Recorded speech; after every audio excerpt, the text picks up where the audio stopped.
Hi there, this is Sam Green with Zamma.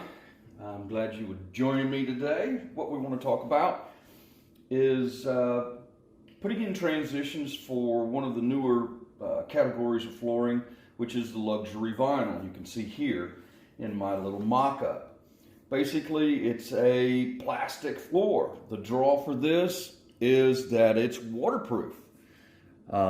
Utilizing different core materials and different combinations and composites, and we get a very good looking floor, extremely durable, and again it's waterproof, which we haven't been able to say about a lot of the floors that we're putting down these days.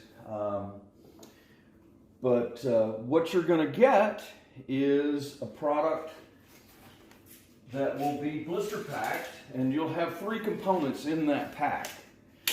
You'll get the molding itself, which is 6 feet long. You'll get a track, and you'll get screws and anchors for wood and or concrete.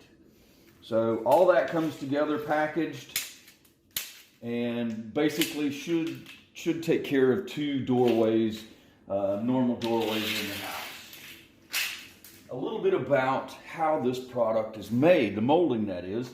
Basically, we take beads or pellets, and if you remember back when you were a kid or you've bought for your children a little Play-Doh factory, it's the same principle. We're going to heat these beads up, push them through a mold, and it will give us different shapes, tees, reducers, stair nosing, that we're later going to apply a decor film. Well, with moldings, oftentimes, your concern is how close is the molding to the flooring, especially if you have to special order it, which is the case many times. Well, with Zamma moldings, what we've done is take this to basically the ultimate step where we source the films from the flooring company. This is just a random film, but this is an example of what we get. We're going to get the decor film, which is exactly the same that goes on the floor. We're going to utilize a commercial grade overlay, so we're getting the same or sometimes even better wear properties than the floor itself. We take our PVC, polyvinyl chloride extrusions, we're going to take our decor film, and we're going to adhere that to whatever shape that is needed. So we've got, as much as I hate to say match with molding, we've got a perfect match utilizing the same flooring material, so we have got the perfect transition piece. Basically what we want to do once we've put the flooring in, we have to transition in, say, this doorway or a break point between two floors that are basically the same height. So what we're going to do is we're going to utilize the T-molding, and it derives its name from just that. It's shaped in a T, and it's going to cover that space. Well, how do I get that space? How do I figure that out? Well, what I'll do oftentimes, I'll have enough in my piece of molding that I can cut two little blanks out. Basically, they're just little spacers, and that's going to give me an idea of exactly where it's going to end, so I know where to make sure I cut my two planks to finish. One of the nice things about the Zamma track, it's a patented snap track, and hopefully you can see this, but every 4 inches we have got a point that the product will break. So basically I'm going to take this at that score mark, and I don't have to have any special tools for cutting the track. And at the 4-inch spacing, this will accommodate basically every door in your house. You'll find that most of the doorways are going to be about 32 inches, which works out perfect with the 4-inch.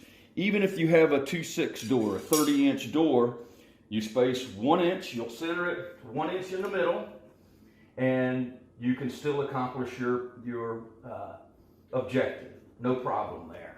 So basically, I've got my track. I've checked it for spacing. I know that everything's going to work.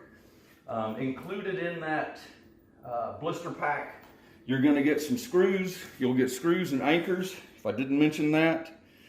For wood or concrete, I've got this. I'm on wood, so basically I'm going to take my drill and install a couple of screws.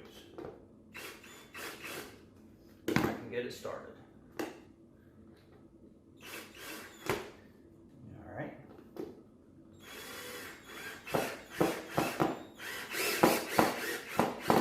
What I will tell you is don't over tighten them, because what will happen if you do over tighten them, it will collapse the track and make it difficult to put your transition piece in.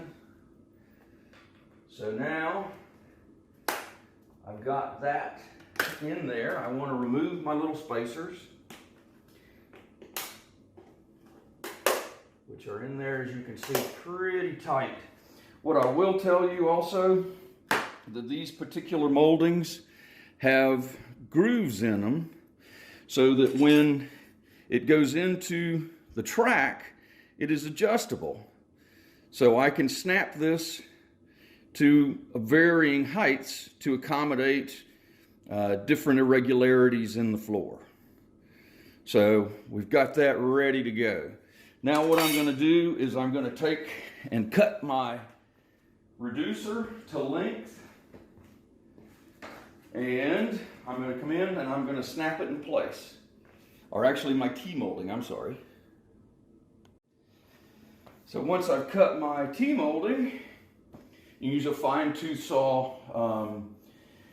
I would just recommend go slow with it, and if you're not using a hand saw, so that you don't break the PVC. Basically, I want to start on one side, and I'm going to fit this in. I'm going to snap it in.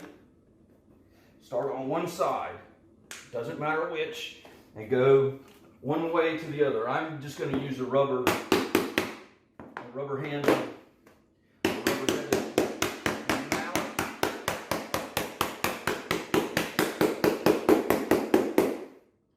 A lot of times you can just use your hand.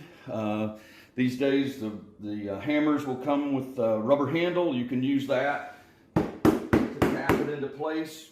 Tap it down so that it locks in and it will not go anywhere. That's the beauty of that cold roll steel track.